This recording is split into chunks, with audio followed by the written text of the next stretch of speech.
Bonjour, Valérie Khalifa, vous êtes directrice marketing chez eToro pour la France. Est-ce que vous pouvez nous présenter votre parcours et votre rôle chez eToro? Tout à fait. Donc, comme vous venez de le mentionner, je viens d'arriver chez eToro. Avant ça, j'ai eu bien des expériences. Donc, je suis de formation finance, expertise comptable, complétée par un MBA. J'ai commencé à apprendre mon métier en cabinet d'expertise comptable et puis j'ai travaillé en banque et bourse pendant 15 ans sur différents métiers, que ce soit business ou direction de grands projets IT.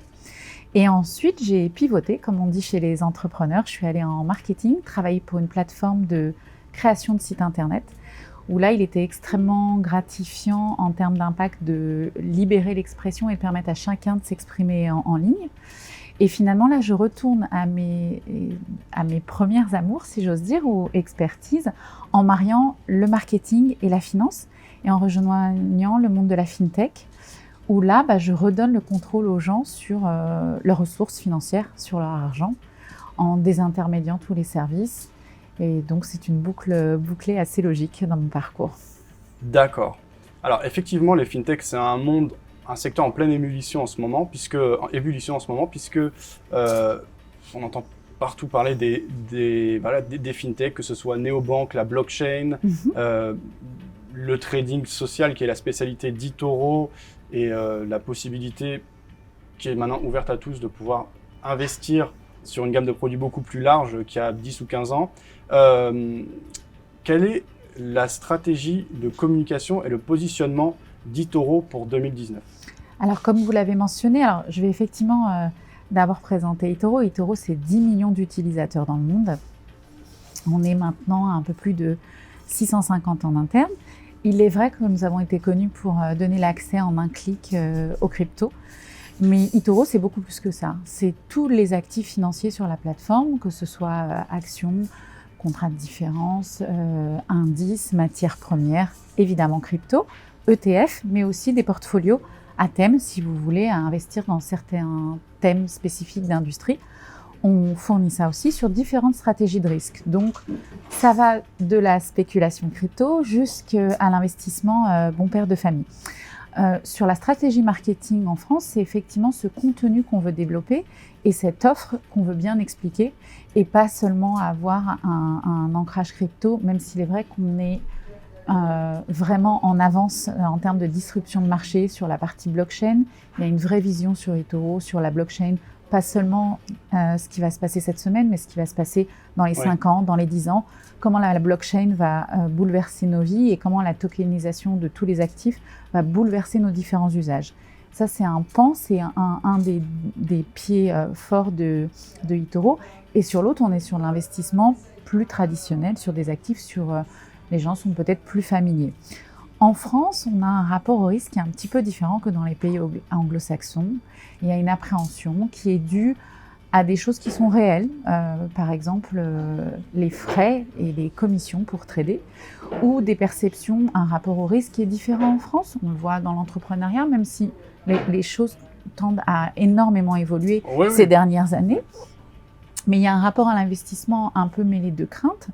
Et nous, on est là pour donner justement cette dimension sociale. Et la dimension sociale eToro, c'est quoi? C'est tout simplement faire bénéficier à tous les Français qui investiraient sur la plateforme de l'information de tous nos utilisateurs au monde, puisque l'objectif de la plateforme, c'est de partager de l'information, c'est de pouvoir suivre d'autres investisseurs et c'est également pouvoir les copier et copier leur portefeuille et leur stratégie. Donc on peut intervenir à différents points d'entrée sur différentes stratégies. Et notre objectif, c'est de prendre la parole à différents niveaux. Donc au niveau conférence, l'objectif, c'est d'aller aussi bien dans les conférences de blockchain que les conférences d'investissement, mais de prendre la parole sur ces sujets pour montrer en quoi ça bouleversera l'industrie. C'est de prendre la parole aussi sur des choses beaucoup plus pragmatiques. Donc ça peut être des webinars, des meet-up physiques, où là on va vraiment expliquer ce qu'est la plateforme, où on va vraiment expliquer ce qu'est une stratégie financière action, c'est quoi une stratégie financière crypto, et d'être beaucoup plus présent en termes de contenu. Donc évidemment qu'on va avoir un marketing, je dirais classique, on va pousser des messages, on va pousser des créations, mais c'est d'être vraiment là pour porter les utilisateurs, les accompagner, et je dirais même avant la plateforme, les accompagner en termes de formation à l'investissement et d'aller démystifier les craintes. Donc il y a un vrai accompagnement de l'investisseur français à faire. Et donc ça, c'est notre stratégie. Ça n'empêche pas d'avoir des moyens marketing beaucoup plus classiques. On va avoir une visibilité beaucoup plus classique sans contenu pédagogique. Je prends l'exemple que tout le monde a vu récemment, puisqu'on sort de Roland-Garros, où Gaël nous représentait en portant nos t-shirts. Et effectivement, on a un cœur que notre marque vienne à l'esprit des gens dès qu'ils pensent investissement et trading. D'accord. Alors, à ce sujet, à Londres, vous avez fait plusieurs campagnes d'affichage massif, que ce soit dans les métros, sur les taxis, etc. Et je crois que vous avez quelque chose de ce côté-là, peut-être. Alors, je ne sais pas si vous pouvez en parler ou si oui, c'est je pas peux encore. en parler. On a une campagne, ce qu'on appelle Out of Home, donc en extérieur, qui va être en France dans 4 grandes villes. Paris, Nice, Bordeaux et Lyon.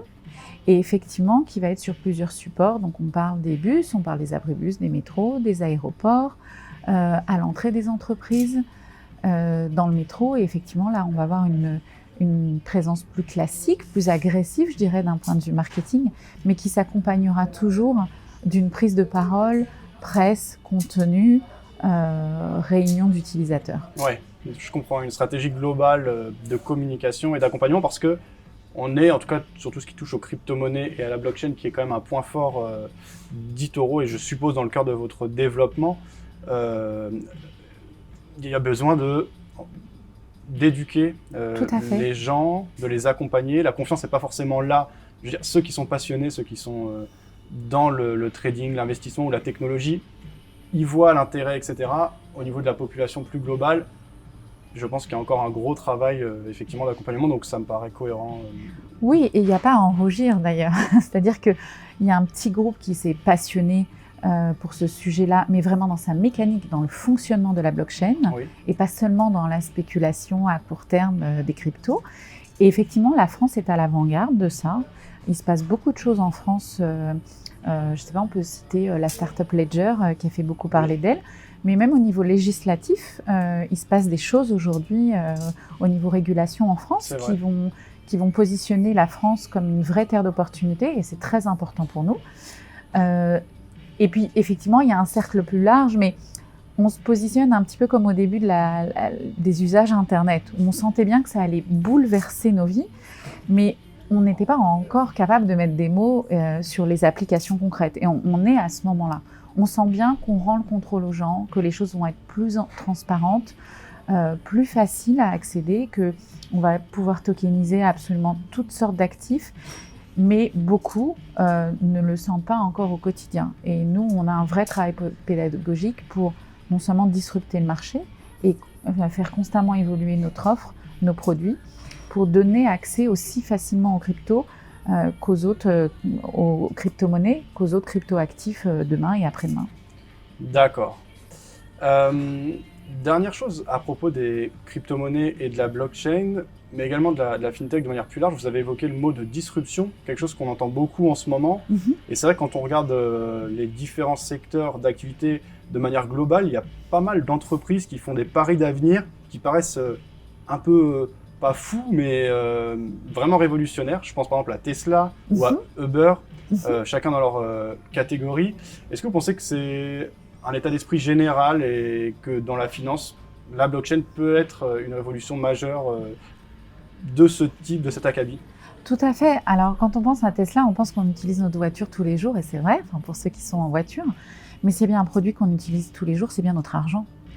Et c'est quand même incroyable que cette industrie ait été une des dernières finalement à aller désintermédier ses services et à offrir de la transparence sur son usage. Donc on est totalement dans cette logique-là, à rendre le contrôle à l'utilisateur et à lui permettre un accès plus facile à ses ressources. Et on est effectivement au début de ça dans la fintech depuis quelques années, mais je pense que c'est effectivement seulement le début. Mais on est dans cette même logique-là, tout à fait. Donc, ces grosses entreprises qu'on a citées sont souvent menées par des PDG qui ont une vision. C'est un peu le cas d'eToro, puisque j'ai pu rencontrer le PDG Yoni Assia il y a quelques années. Et dès le départ, il avait une vision forte sur les crypto-monnaies.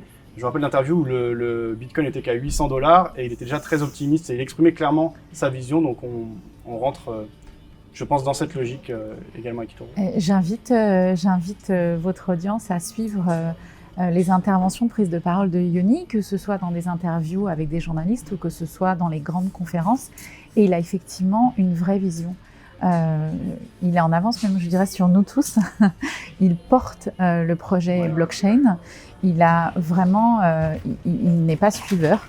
Et effectivement, eToro, au début, il y avait un espèce de scepticisme sur cette interface un petit peu gamey qui dénotait par rapport à des interfaces plus institutionnelles ou par rapport au rôle de la crypto. Donc, on ne s'inscrit pas dans les mouvements spéculatifs au jour, on les accompagne et on ne sait pas ce que demain sera fait. Mais ce qui est sûr, c'est que la blockchain, dans ses usages et dans ses différentes applications, va bouleverser nos vies. Et c'est très agréable de rejoindre une entreprise où il y a à sa tête un visionnaire qui est une vraie locomotive, non seulement pour l'entreprise, mais pour l'industrie qu'elle représente. Très bien. Pour conclure, et peut-être revenir sur le sujet de la finance plus classique, puisque eToro, créé en 2007, est à la base un courtier. Sur les actions, vous avez proposé 0 commission. Oui. Alors, je ne sais pas si c'est de manière illimitée ou si c'est pour quelques mois. Non. Nous avons ouvert le trading à 0% de commission, donc pas de frais de courtage, que ce soit à l'ouverture ou à la fermeture d'une position sur les actions, donc sans effet de levier. C'est pour toujours. Alors pourquoi ? Nous parlions tout à l'heure des freins à l'investissement. Il y a des freins qui sont liés par exemple à la crainte de l'investissement, à assimiler l'investissement seulement à des stratégies à risque élevé, ce qui est faux. On a différentes stratégies d'investissement et sur eToro, on peut copier différentes personnes ou investir sur différents actifs. Mais un des freins aussi, c'était le prix des commissions et de comprendre comment ça fonctionne. Donc nous, on a levé ces frais-là sur les actions et sur les ETF, de façon à vraiment démocratiser l'accès à l'investissement et lever tous les obstacles qui soient possibles de lever pour permettre cette démocratisation de l'investissement. Donc il y a le partage d'informations qui rassure les gens, qui leur permet d'échanger, mais il y a aussi cette levée de commissions qui va leur permettre de bénéficier pleinement de leur investissement. D'accord, ok, bien, c'est intéressant. Ça aussi, c'est quand même une évolution majeure si c'est quelque chose qui reste sur la durée, puisque Oui, pas oui, de tout commission, à fait. Non. ça ouvre bien des opportunités. Et c'est certain, quand on fait le calcul à la fin d'une année d'investissement, les commissions représentent une part conséquente. Merci Valérie pour toutes vos réponses. Merci Fabien. On suivra donc l'évolution de vos activités, de la communication et de la stratégie marketing pour eToro, donc tout au long de l'année. Merci. Merci à vous.